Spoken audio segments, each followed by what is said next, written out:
so आजको यो भिडियोमा के छ भने बाइनरी फ्र्याक्सनलाई चाहिँ कसरी अक्टल फ्र्याक्सनमा लाने डेसिमल पोइन्ट पछिको नम्बर छ यहाँ पनि पोइन्ट छ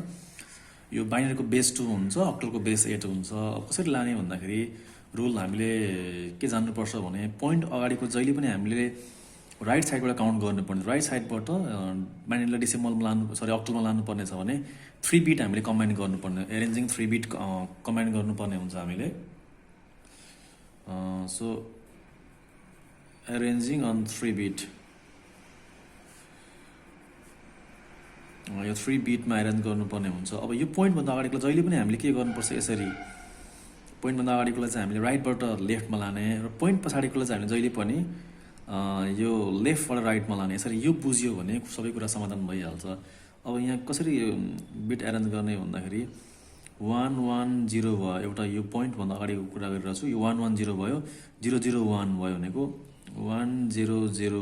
एउटा बिट भयो र तीनटा यहाँ गइसक्यो अब बाँकी रह्यो 11 दुईटा मात्रै छ अब दुईटा मात्रै भयो भने के गर्ने यसलाई 3 बिट त बनाउनै पर्यो हामीले अगाडि 0 थपेर चाहिँ यसलाई 3 बिट बनाउने यसरी सबै 3 बिटमा पेयर भयो र यहाँ पोइन्ट पछि पोइन्टै लेख्ने यसरी अब यहाँ चाहिँ के हुन्छ अघि नै भनिसकेँ मैले लेफ्टबाट राइट साइडबाट गर्नुपर्ने हुन्छ भनेको यो भनेको के रहेछ भन्दाखेरि 001 एउटा भयो बाँकी रहेको 3टा भयो भनेको यसमा 111 भयो